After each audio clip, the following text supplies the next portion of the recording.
Vamos estudar agora a matriz extracelular, as junções intercelulares, bem como as microvilosidades, os cílios e os flagelos. Bom, como o próprio nome diz, então, a matriz extracelular corresponde ao conteúdo que encontra-se fora da célula, sendo este constituído por uma solução salina, bem como produtos sintetizados e secretados pelas células. Por muito tempo, acreditou-se que a matriz extracelular não possuía uma função específica. Desse modo, sua função era considerada inerte, nada mais além do que dar sustentação para as células. No entanto, recentes estudos experimentais têm demonstrado que a matriz extracelular possui um papel importante na fisiologia, especialmente no desenvolvimento, no crescimento e também morte celular. Atualmente, sabe-se que algumas doenças estão associadas ao excesso de produtos na matriz extracelular, assim como uma alteração no seu conteúdo. Podemos citar como exemplo a insuficiência cardíaca crônica, bem como a propagação de células cancerígenas por meio da metástase. Bom, a composição da matriz extracelular varia de tecido para tecido. As propriedades mecânicas, bem como a flexibilidade e a elasticidade, dependerão da quantidade e da consistência da matriz extracelular. Ela é constituída basicamente por dois componentes: os proteoglicanos e as proteínas fibrosas insolúveis. Os proteoglicanos são proteínas ligadas covalentemente a polissacarídeos, e as proteínas fibrosas, como o colágeno, a fibronectina e a laminina, fornecem resistência e ancoragem para a matriz extracelular. É por meio dessas âncoras, por exemplo, que as células, por meio de suas proteínas, conseguem interagir com o meio extracelular. Bom, durante o desenvolvimento, as células formam adesões entre si, isto é, elas se juntam, elas se unem, e essas aderências podem ser transitórias ou permanentes. Vamos entender melhor do que a gente está falando. Na respectiva figura, nós temos uma célula, no caso, uma célula epitelial. Nessas células, especialmente aquelas células ou aqueles epitélios onde há absorção de nutrientes, há a presença de pequenas regiões especializadas que possuem, assim, projeções de sua membrana que potencializam a capacidade absortiva da célula. E essas projeções são então voltadas para o lúmen ou para a luz de um órgão. Essas especializações são as chamadas microvilosidades. E essa região da célula, que é voltada para o lúmen de um órgão, nós vamos chamar assim de membrana apical, ou simplesmente área apical da célula. Enquanto que as paredes laterais da célula nós vamos chamar de membrana lateral ou membrana basolateral. enquanto que a membrana que encontra-se apoiada ao tecido adjacente, nós vamos chamar de membrana basal.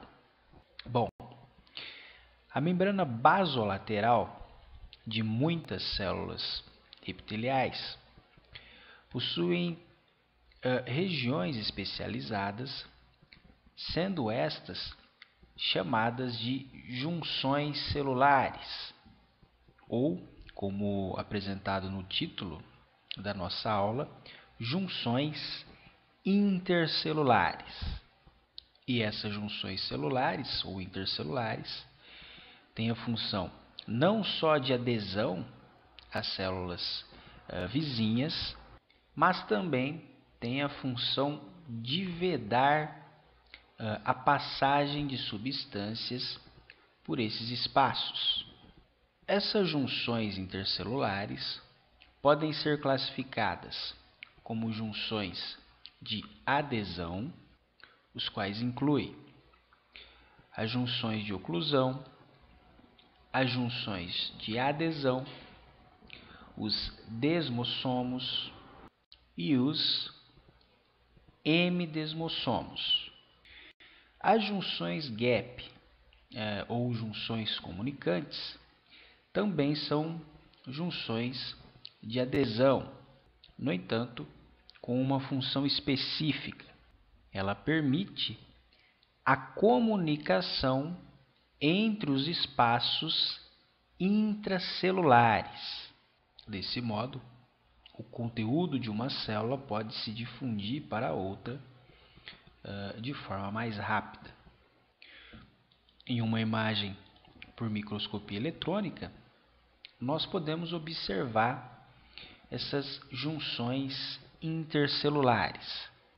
É possível observar também aqui, uma microvilosidade. Logo abaixo, nós observamos assim uma célula à esquerda e outra célula à direita. E no espaço intercelular, a presença de uma zona de oclusão, esse pontinho preto entre as células. É possível observar também uma zona de adesão ou junções de adesão e mais abaixo os desmossomos.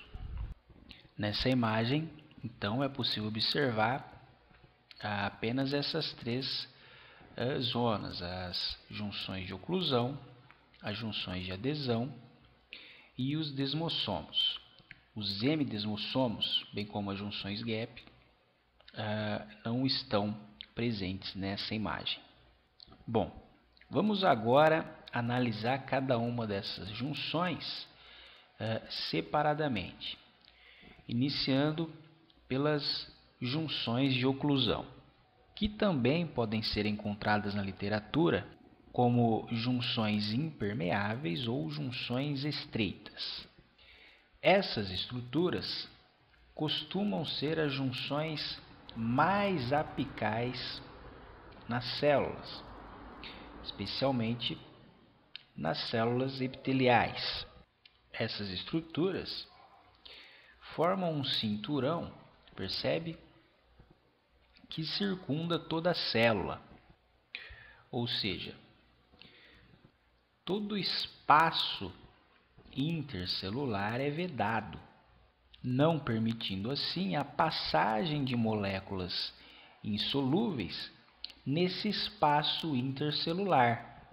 Se nós ampliarmos a resolução dessas estruturas, nós vamos observar que elas são constituídas de proteínas chamadas de ocludina, claudina, sendo estas organizadas em feixe, criando uma espécie de lacre nesse espaço intercelular. E sem essas zonas ou junções de oclusão que permitem, ou previnem, melhor dizendo, o vazamento entre as células, as atividades de bombeamento das células absortivas seriam inúteis e a composição do meio extracelular seria igual dos dois lados da membrana. Bom, a próxima junção encontrada, ou zona, é a junção de adesão.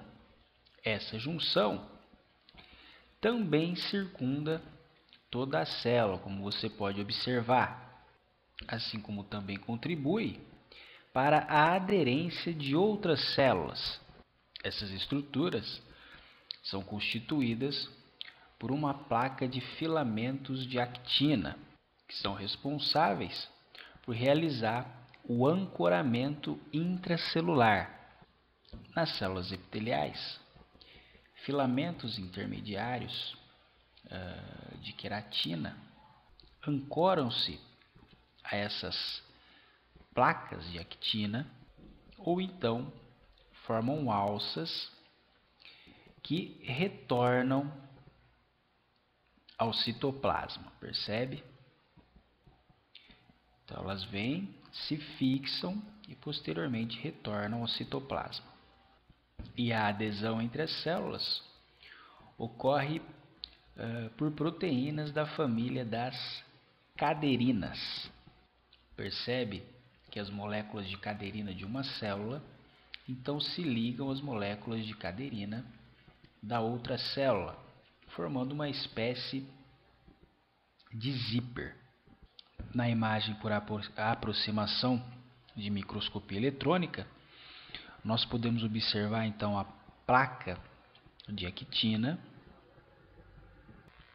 os filamentos intermediários se ligando à placa de actina de ambos os lados, e essas estruturas ocupando então o espaço intercelular, as moléculas de caderinas. É interessante mencionar também que essa ligação entre as moléculas de caderina são também chamadas de ligações homofílicas, pois requerem a presença de cálcio nesse espaço intercelular. Bom, os desmossomos e os hemidesmossomos são estruturas muito parecidas com a estrutura anterior. Os desmossomos ligam uma célula epitelial à outra por meio de sua membrana basolateral, enquanto os hemidesmossomos ligam a célula epitelial à lâmina basal. Em células epiteliais, o filamento intermediário ligado aos desmossomos não é constituído por queratina, diferentemente das junções de adesão. No caso dos desmossomos, os filamentos que se ligam a eles são a desmina ou a vimetina. No entanto, as proteínas que realizam a adesão continuam sendo as caderinas. Nos hemidesmossomos, que é então representado pela respectiva imagem, a gente consegue observar aqui a lâmina basal. As proteínas que fazem essa adesão são as integrinas, que podem agir como receptores para a matriz extracelular, o que permite a ancoragem ou a ligação com a laminina e o colágeno. Bom, as junções comunicantes, ou conhecidas como junções gap, podem existir em qualquer lugar da membrana basolateral das células epiteliais, bem como outras células, exceto na musculatura estriada esquelética. Como você pode observar, essas junções permitem então a comunicação direta entre uma célula e outra, ou entre os espaços intracelulares.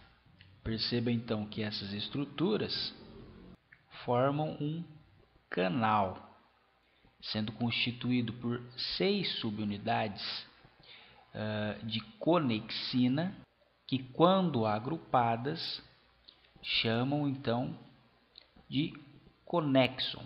São chamadas de conexon, isto é, um hemicanal.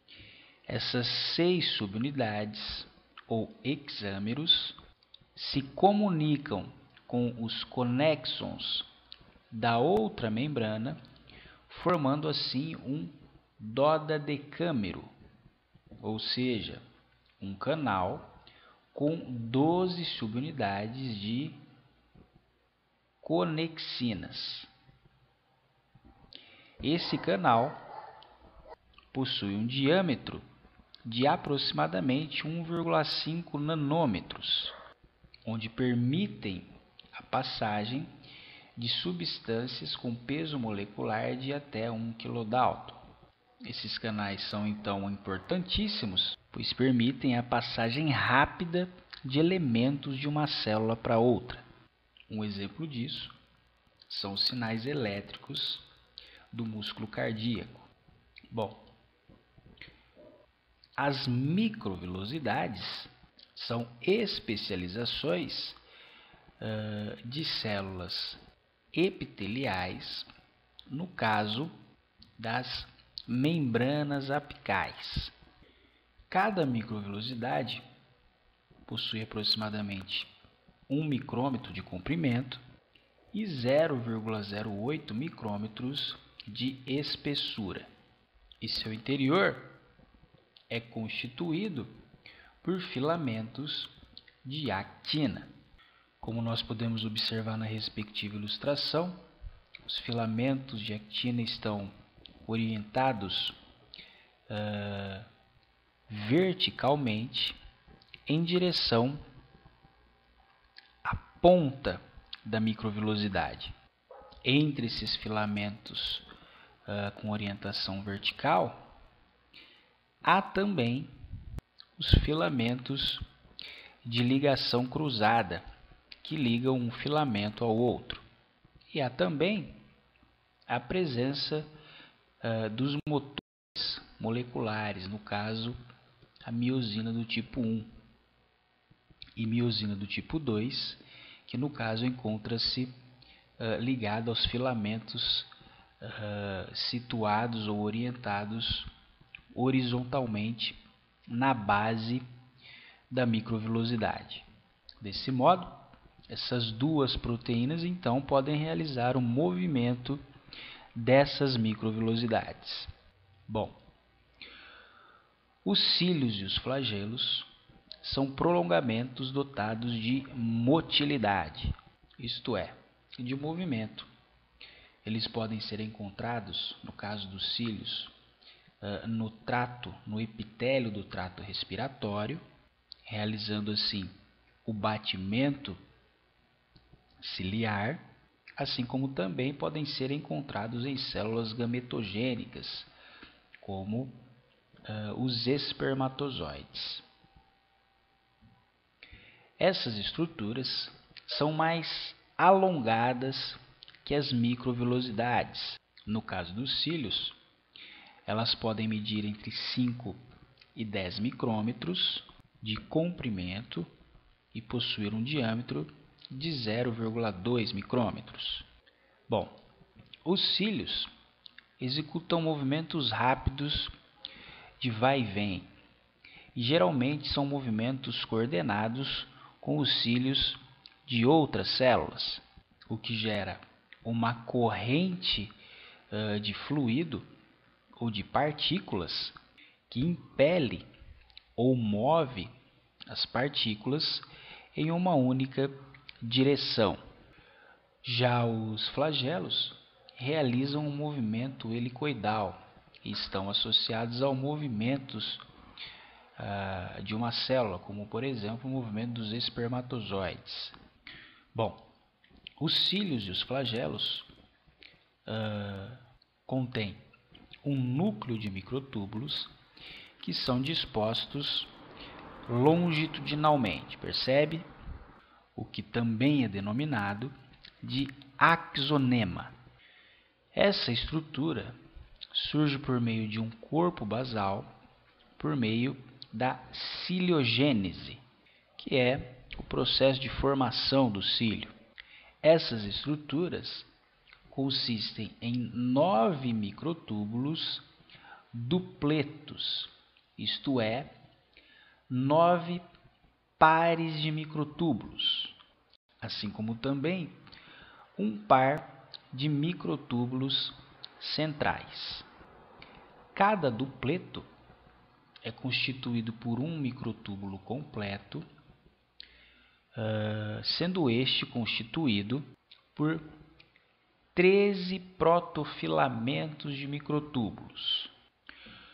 O segundo microtúbulo do par não é completo. Ele é constituído por 10 protofilamentos de microtúbulos. Desse modo, o microtúbulo A compartilha seus protofilamentos com o microtúbulo B, formando assim uma estrutura fechada. Já cada microtúbulo central é constituído por 13 protofilamentos de microtúbulos, ou melhor, 13 protofilamentos de tubulina, tá? Os dupletos possuem também uma dineína ligada ao microtúbulo B e também ao microtúbulo A. E esse par de dineína é, na verdade, uma ATPase, ou seja, uma proteína que possui um sítio de ligação para a lise, para a quebra do ATP. E é da energia liberada dessa quebra que a dineína consegue movimentar os cílios e os flagelos. Bom, o transporte de proteínas no interior dos cílios é conhecido como transporte axonemal, ou intraciliares ou intraflagelares. O conteúdo dessa aula você pode revisar pelas seguintes referências.